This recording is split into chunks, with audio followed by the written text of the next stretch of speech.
ਗਿਣਤੀ ਦੀ ਕਿਤਾਬ ਬਾਈਬਲ ਦੀ ਇਹ ਚੌਥੀ ਪੁਸਤਕ ਮਿਸਰ ਦੀ ਗੁਲਾਮੀ ਤੋਂ ਨਿਕਲ ਆਉਣ ਤੋਂ ਬਾਅਦ ਇਸਰਾਇਲ ਦੀ ਕਹਾਣੀ ਨੂੰ ਅੱਗੇ ਲੈ ਕੇ ਜਾਂਦੀ ਹੈ। ਪਰਮੇਸ਼ਵਰ ਉਹਨਾਂ ਨੂੰ ਸਨਈ ਪਹਾੜ ਤੇ ਲਿਆਇਆ ਸੀ ਅਤੇ ਇੱਥੇ ਉਹ ਉਹਨਾਂ ਦੇ ਨਾਲ ਇੱਕ ਨਿਯਮ ਵਿੱਚ ਦਾਖਲ ਹੋਇਆ ਸੀ ਅਤੇ ਵਿਦਰੋਹ ਦੇ ਬਾਵਜੂਦ ਪਰਮੇਸ਼ਵਰ ਨੇ ਦਇਆ ਕਰਕੇ ਇਸਰਾਇਲ ਨੂੰ ਨਿਵਾਸ ਸਥਾਨ ਦਿੱਤਾ ਕਿ ਉਹ ਉਸ ਦੀ ਪਵਿੱਤਰ ਹਜ਼ੂਰੀ ਵਿੱਚ ਰਹੇ। ਸਨਈ ਪਹਾੜ ਤੇ ਇਸਰਾਇਲ ਦਾ 1 ਸਾਲ ਬੀਤਣ ਤੇ ਗਿਣਤੀ ਦੀ ਕਿਤਾਬ ਸ਼ੁਰੂ ਹੁੰਦੀ ਹੈ। ਉਹ ਉਜਾੜ ਵਿੱਚੋਂ ਦੀ ਹੁੰਦੇ ਹੋਏ ਉਸ ਧਰਤੀ ਵੱਲ ਵੱਧਦੇ ਹਨ ਜਿਸ ਦਾ ਵਾਅਦਾ ਪਰਮੇਸ਼ਵਰ ਨੇ ਅਬਰਾਹਮ ਨਾਲ ਕੀਤਾ। ਹੁਣ ਗਿਣਤੀ ਦੀ ਕਹਾਣੀ ਉਹਨਾਂ ਦੀ ਯਾਤਰਾ ਦੇ ਵੱਖ-ਵੱਖ ਪੜਾਵਾਂ ਅਨੁਸਾਰ ਤਿਆਰ ਕੀਤੀ ਗਈ ਹੈ। ਪਹਿਲਾ ਭਾਗ ਸਨਈ ਪਹਾੜ ਤੋਂ ਸ਼ੁਰੂ ਹੁੰਦਾ ਹੈ, ਪਰ ਫਿਰ ਉਹ ਨਿਕਲ ਕੇ ਪਰਾਨ ਦੀ ਉਜਾੜ ਵੱਲ ਯਾਤਰਾ ਕਰਦੇ ਹਨ ਅਤੇ ਫਿਰ ਉੱਥੋਂ ਉਹ ਮੁਆਬ ਦੇ ਮੈਦਾਨ ਦੀ ਯਾਤਰਾ ਕਰਦੇ ਹਨ ਜੋ ਵਾਅਦਾ ਕੀਤੀ ਧਰਤੀ ਦੇ ਬਿਲਕੁਲ ਸਾਹਮਣੇ ਹੈ। ਹੁਣ ਪਹਿਲਾ ਭਾਗ ਜਨਗਣਨਾ ਨਾਲ ਸ਼ੁਰੂ ਹੁੰਦਾ ਹੈ ਜਿੱਥੇ ਲੋਕਾਂ ਦੀ ਗਿਣਤੀ ਕੀਤੀ ਜਾਂਦੀ ਹੈ। ਪੁਸਤਕ ਨੂੰ ਇੱਥੋਂ ਹੀ ਉਸ ਦਾ ਨਾਮ ਮਿਲਦਾ ਹੈ ਅਤੇ ਫਿਰ ਇਸ ਵਿੱਚ ਨਿਯਮ ਸਨ ਕਿ ਇਸਰਾਇਲ ਦੀਆਂ ਗੋਤਾਂ ਨੂੰ ਕਿਸ ਪ੍ਰਕਾਰ ਆਪਣੇ ਨਿਵਾਸ ਸਥਾਨ ਆਯੋਜਿਤ ਕਰਨੇ ਹਨ।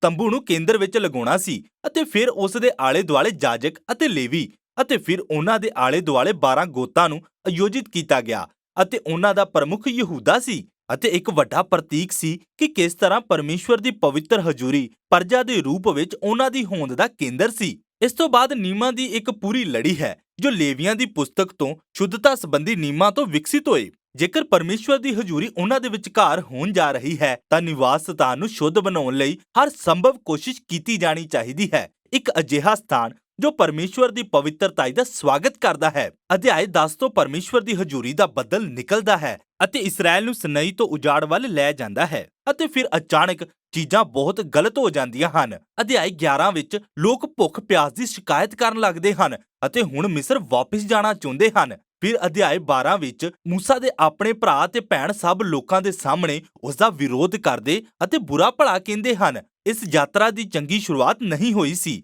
ਅਗਲੇ ਭਾਗ ਦੀ ਸ਼ੁਰੂਆਤ ਇਸਰਾਇਲੀਆਂ ਦੇ ਪ੍ਰਾਣ ਦੀ ਉਜਾੜ ਵਿੱਚ ਪਹੁੰਚਣ ਤੋਂ ਹੁੰਦੀ ਹੈ ਜੋ ਵਾਅਦਾ ਕੀਤੀ ਧਰਤੀ ਤੋਂ ਅੱਧੇ ਰਸਤੇ ਤੇ ਹੈ ਅਤੇ ਪਰਮੇਸ਼ਵਰ ਮੂਸਾ ਨੂੰ 12 ਯਸੂਸਾਂ ਨੂੰ ਭੇਜਣ ਲਈ ਕਹਿੰਦਾ ਹੈ, ਹਰੇਕ ਗੋਤ ਤੋਂ ਇੱਕ, ਤਾਂ ਕਿ ਉਹ ਵਾਅਦਾ ਕੀਤੀ ਧਰਤੀ ਦਾ ਭੇਤ ਲਿਆ ਸਕਣ। ਜਦੋਂ ਸਾਰੇ ਜਾਸੂਸ ਵਾਪਸ ਆਏ ਉਹਨਾਂ ਵਿੱਚੋਂ 10 ਨੇ ਕਿਹਾ ਕਿ ਉੱਥੇ ਇਸਰਾਇਲ ਦੇ ਬਚਣ ਦੀ ਕੋਈ ਸੰਭਾਵਨਾ ਨਹੀਂ ਹੈ ਕਿਉਂਕਿ ਕਨਾਨੀ ਲੋਕ ਉਹਨਾਂ ਨੂੰ ਨਸ਼ਟ ਕਰ ਦੇਣਗੇ। ਪਰ ਉੱਥੇ 2 ਜਾਸੂਸ ਕਾਲਬ ਅਤੇ ਯਹੋਸ਼ੁਆ ਹਨ ਜੋ ਕਹਿੰਦੇ ਹਨ ਕਿ ਪਰਮੇਸ਼ਵਰ ਉਹਨਾਂ ਨੂੰ ਬਚਾ ਸਕਦਾ ਹੈ। ਪਰ 10 ਜਾਸੂਸਾਂ ਦੀ ਗੱਲ ਲੋਕਾਂ ਨੂੰ ਭੈ ਅਤੇ ਗੁੱਸੇ ਵਿੱਚ ਪਾ ਦਿੰਦੀ ਹੈ ਅਤੇ ਉਹ ਬਗਾਵਤ ਨੂੰ ਤਿਆਰ ਹੋ ਜਾਂਦੇ ਹਨ। ਉਹ ਇੱਕ ਨਵਾਂ ਆਗੂ ਨਿਯੁਕਤ ਕਰਕੇ ਮਿਸਰ ਵਾਪਸ ਜਾ ਰਹੇ ਹਨ।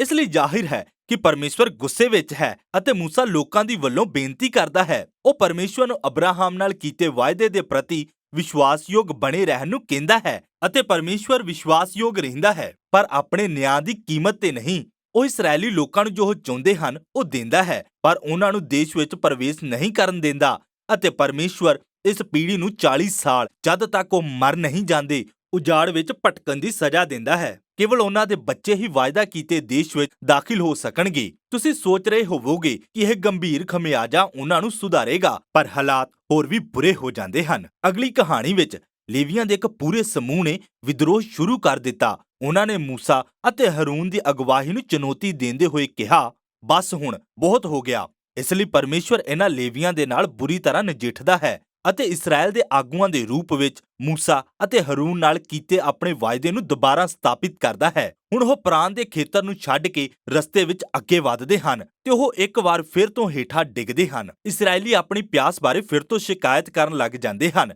ਅਤੇ ਸਵਾਲ ਕਰਨ ਲੱਗਦੇ ਹਨ ਕਿ ਮੂਸਾ ਉਹਨਾਂ ਨੂੰ ਮਿਸਰ ਤੋਂ ਬਾਹਰ ਕਿਉਂ ਲੈ ਕੇ ਆਇਆ। ਤਦ ਪਰਮੇਸ਼ਵਰ ਮੂਸਾ ਨੂੰ ਚਟਾਨ ਨਾਲ ਗੱਲ ਕਰਨ ਨੂੰ ਕਹਿੰਦਾ ਹੈ ਜਿਸ ਤੋਂ ਸਭ ਲੋਕਾਂ ਲਈ ਪਾਣੀ ਨਿਕਲ ਆਵੇ। ਪਰ ਮੂਸਾ ਅਸਲ ਵਿੱਚ ਇਸ ਤਰ੍ਹਾਂ ਨਹੀਂ ਕਰਦਾ ਅਤੇ ਉਹ ਆਪਣੀ ਸੀਮਾ ਤੋਂ ਅੱਗੇ ਵਧ ਜਾਂਦਾ ਹੈ। ਉਹ ਚਟਾਨ ਤੇ 2 ਵਾਰ ਮਾਰਦਾ ਹੈ ਅਤੇ ਫਿਰ ਕਹਿੰਦਾ ਹੈ, ਵਿਦਰੋਹੀਓ, ਕੀ ਅਸੀਂ ਇਸ ਚਟਾਨ ਤੋਂ ਪਾਣੀ ਕੱਢਣਾ ਹੈ? ਸੋ ਮੂਸਾ ਆਪਣੇ ਆਪ ਨੂੰ ਪਰਮੇਸ਼ਵਰ ਦੀ ਜਗ੍ਹਾ ਰੱਖ ਕੇ ਪਰਮੇਸ਼ਵਰ ਦਾ ਅਪਮਾਨ ਕਰਦਾ ਹੈ ਜਿਸ ਨੇ ਪਾਣੀ ਬਾਹਰ ਕੱਢਿਆ ਅਤੇ ਇਸ ਤਰ੍ਹਾਂ ਮੂਸਾ ਵੀ ਜੰਗਲ ਦੀ ਪੀੜ੍ਹੀ ਦੇ ਵਾਂਗ ਆਪਣੇ ਉੱਤੇ ਉਹੀ ਡੰਡ ਲਿਆਉਂਦਾ ਹੈ। ਉਹ ਵੀ ਉਜਾੜ ਵਿੱਚ ਹੀ ਮਰ ਜਾਵੇਗਾ ਅਤੇ ਕਦੇ ਵੀ ਵਾਅਦਾ ਕੀਤੇ ਹੋਏ ਦੇਸ਼ ਵਿੱਚ ਦਾਖਲ ਨਹੀਂ ਹੋਵੇਗਾ। ਇਸ ਤੋਂ ਬਾਅਦ ਇਸਰਾਇਲੀ ਫਿਰ ਤੋਂ ਵਿਦਰੋਹ ਕਰਦੇ ਹਨ ਅਤੇ ਪਰਮੇਸ਼ਵਰ ਉਹਨਾਂ ਉੱਤੇ ਬਹੁਤ ਹੀ ਅਜੀਬ ਡੰਡ ਲਿਆਉਂਦਾ ਹੈ।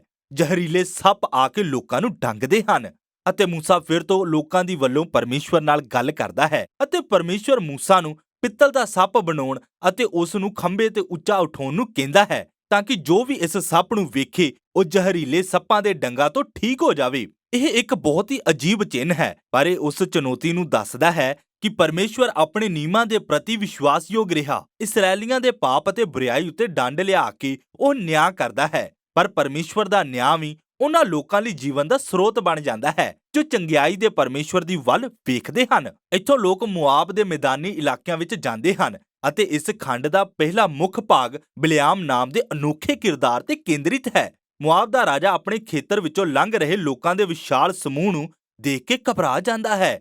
ਤਦ ਉਹ ਇਸਰਾਏਲ ਤੇ ਸਰਾਪ ਲਿਆਉਣ ਦੇ ਲਈ ਪ੍ਰਾਣ ਦੇ ਜਾਦੂਗਰ ਬਿਲਾਮ ਨੂੰ ਲਿਆਉਂਦਾ ਹੈ ਅਤੇ 3 ਵੱਖੋ ਵੱਖਰੇ ਸਮੇਂ ਬਿਲਿਆਮ ਨੂੰ ਪਤਾ ਲੱਗਾ ਕਿ ਉਹ ਉਹਨਾਂ ਨੂੰ ਸ਼ਰਾਪ ਨਹੀਂ ਦੇ ਸਕਦਾ, ਉਹ ਇਸਰਾਏਲ ਦੇ ਉੱਪਰ ਸਿਰਫ ਬਰਕਤ ਦੇ ਸਕਦਾ ਹੈ। ਉਤਪਤ 12 ਵਿੱਚ ਪਰਮੇਸ਼ਵਰ ਅਬਰਾਹਮ ਨਾਲ ਕੀਤਾ ਵਾਅਦਾ ਯਾਦ ਰੱਖੋ। ਸੋ ਬਿਲਿਆਮ ਇਸਰਾਏਲ ਨੂੰ ਸ਼ਰਾਪ ਤਾਂ ਨਹੀਂ ਦੇ ਸਕਿਆ, ਬਲਕਿ ਇਸ ਤੋਂ ਇਲਾਵਾ ਪਰਮੇਸ਼ਵਰ ਨੇ ਉਸ ਨੂੰ ਭਵਿੱਖ ਦੇ ਇਸਰਾਏਲੀ ਰਾਜੇ ਬਾਰੇ ਦਰਸ਼ਨ ਦਿੱਤਾ ਜੋ ਸਭ ਜਾਤੀਆਂ ਤੋਂ ਪਰਮੇਸ਼ਵਰ ਦਾ ਨਿਆਂ ਪ੍ਰਗਟ ਕਰੇਗਾ। ਇਹ ਦਰਸ਼ਨ ਉਤਪਤ ਅਧਿਆਏ 49 ਵਿੱਚ ਯਹੂਦਾ ਨਾਲ ਕੀਤੇ ਯਾਕੂਬ ਦੇ ਵਾਅਦੇ ਦੀ ਯਾਦ ਦਿਵਾਉਂਦਾ ਹੈ। ਹੁਣ ਤੱਕ ਪੁਸਤਕ ਦੇ ਪ੍ਰਵਾਹ ਬਾਰੇ ਵਿਚਾਰ ਕਰਨ ਦੇ ਲਈ ਇੱਥੇ ਰੋਕਣਾ ਉਚਿਤ ਹੋਵੇਗਾ। ਉਜਾੜ ਵਿੱਚ ਵਿਦਰੋਹ ਕਹਾਣੀਆਂ ਇੱਕ ਤੋਂ ਇੱਕ ਵੱਧਦੀ ਜਾਂਦੀ ਹੈ ਅਤੇ ਸਥਿਤੀ ਵੱਧ ਤੋਂ ਬਦਤਰ ਹੋ ਜਾਂਦੀ ਹੈ ਅਤੇ ਹਾਲਾਂਕਿ ਪਰਮੇਸ਼ਵਰ ਇਸਰਾਏਲ ਤੇ ਡੰਡ ਲਿਆਉਂਦਾ ਹੈ ਅਤੇ ਨਾਲ ਹੀ ਉਹਨਾਂ ਤੇ ਦਇਆ ਕਰਦਾ ਹੈ ਅਤੇ ਰਸਤੇ ਵਿੱਚ ਉਹਨਾਂ ਲਈ ਭੋਜਨ ਅਤੇ ਪਾਣੀ ਪ੍ਰਦਾਨ ਕਰਦਾ ਹੈ ਅਤੇ ਇਸ ਲਈ ਬਿਲਿਆਮ ਦੀ ਕਹਾਣੀ ਪਰਮੇਸ਼ਵਰ ਦੀ ਦਇਆ ਬਹੁਤ ਉੱਤਮ ਤਰੀਕੇ ਨਾਲ ਦਿਖਾਉਂਦੀ ਹੈ, ਕਿਉਂਕਿ ਜਦੋਂ ਇਸਰਾਏਲ ਆਪਣੇ ਨਿਵਾਸ ਸਥਾਨ ਵਿੱਚ ਬੁੜਬੁੜਾਉਂਦੇ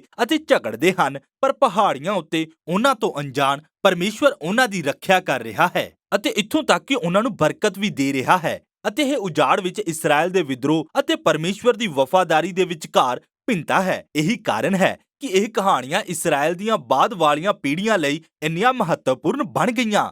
ਇਸ ਕਾਰਨ ਉਜਾੜ ਦੀਆਂ ਕਹਾਣੀਆਂ ਬਾਈਬਲ ਵਿੱਚ ਬਾਅਦ ਦੇ ਨਬੀਆਂ, ਕਵੀਆਂ, ਇੱਥੋਂ ਤੱਕ ਕਿ ਨਵੇਂ ਨੇਮ ਦੇ ਰਸੂਲਾਂ ਦੁਆਰਾ ਵੀ ਬਾਰ-ਬਾਰ ਦੁਹਰਾਈਆਂ ਗਈਆਂ ਹਨ ਅਤੇ ਇਹ ਕਹਾਣੀਆਂ ਹਮੇਸ਼ਾ ਇੱਕ ਚੇਤਾਵਨੀ ਵਜੋਂ ਕੰਮ ਕਰਦੀਆਂ ਹਨ। ਜਦੋਂ ਕਿ ਪਰਮੇਸ਼ਵਰ ਆਪਣੇ ਨੇਮ ਦੇ ਪ੍ਰਤੀ ਵਿਸ਼ਵਾਸਯੋਗ ਰਹੇਗਾ, ਉਹ ਆਪਣੇ ਲੋਕਾਂ ਨੂੰ ਵਿਦਰੋਹ ਕਰਕੇ ਅਲੱਗ ਹੋਣ ਅਤੇ ਸਿੱਟਿਆਂ ਨੂੰ ਭੁਗਤਣ ਵੀ ਦੇਵੇਗਾ। ਇਸ ਤੋਂ ਬਾਅਦ ਬਾਕੀ ਦੀ ਪੁਸਤਕ ਉਜਾੜ ਵਿੱਚ ਨਵੀਂ ਪੀੜ੍ਹੀ ਦੇ ਬੱਚਿਆਂ ਤੇ ਕੇਂਦਰਿਤ ਹੈ। ਉਹ ਵਾਅਦਾ ਕੀਤੀ ਗਈ ਧਰਤੀ ਦੇ ਵਾਰਿਸ ਬਣਨ ਦੀ ਤਿਆਰੀ ਸ਼ੁਰੂ ਕਰਦੇ ਹਨ। ਉਹ ਨਵੀਂ ਪੀੜ੍ਹੀ ਦੀ ਇੱਕ ਹੋਰ ਜਨਗਣਨਾ ਕਰਦੇ ਹਨ। ਫਿਰ ਉਹ ਅੱਗੇ ਵਧਦੇ ਹਨ ਅਤੇ ਆਪਣੇ ਨੇੜੇ ਦੀਆਂ ਕਈ ਜਾਤੀਆਂ ਨਾਲ ਯੁੱਧ ਕਰਕੇ ਜਿੱਤ ਪਾਉਂਦੇ ਹਨ ਅਤੇ ਫਿਰ ਕੁਝ ਗੋਤਾਂ ਵਾਅਦਾ ਕੀਤੇ ਦੇਸ਼ ਵਿੱਚ ਵਸਣਾ ਵੀ ਆਰੰਭ ਕਰ ਦਿੰਦੀਆਂ ਹਨ। ਇਸ ਲਈ ਪੁਸਤਕ ਵਾਅਦਾ ਕੀਤੇ ਦੇਸ਼ ਵਿੱਚ ਪ੍ਰਵੇਸ਼ ਕਰਨ ਲਈ ਤਿਆਰ ਨਵੀਂ ਪੀੜ੍ਹੀ ਦੇ ਨਾਲ ਸਮਾਪਤ ਹੁੰਦੀ ਹੈ ਅਤੇ ਮੂਸਾ ਆਪਣੀ ਬੁੱਧੀ ਅਤੇ ਚੇਤਾਵਨੀ ਦੇ ਅੰਤਿਮ ਸ਼ਬਦ ਦੇਣ ਵਾਲਾ ਹੈ।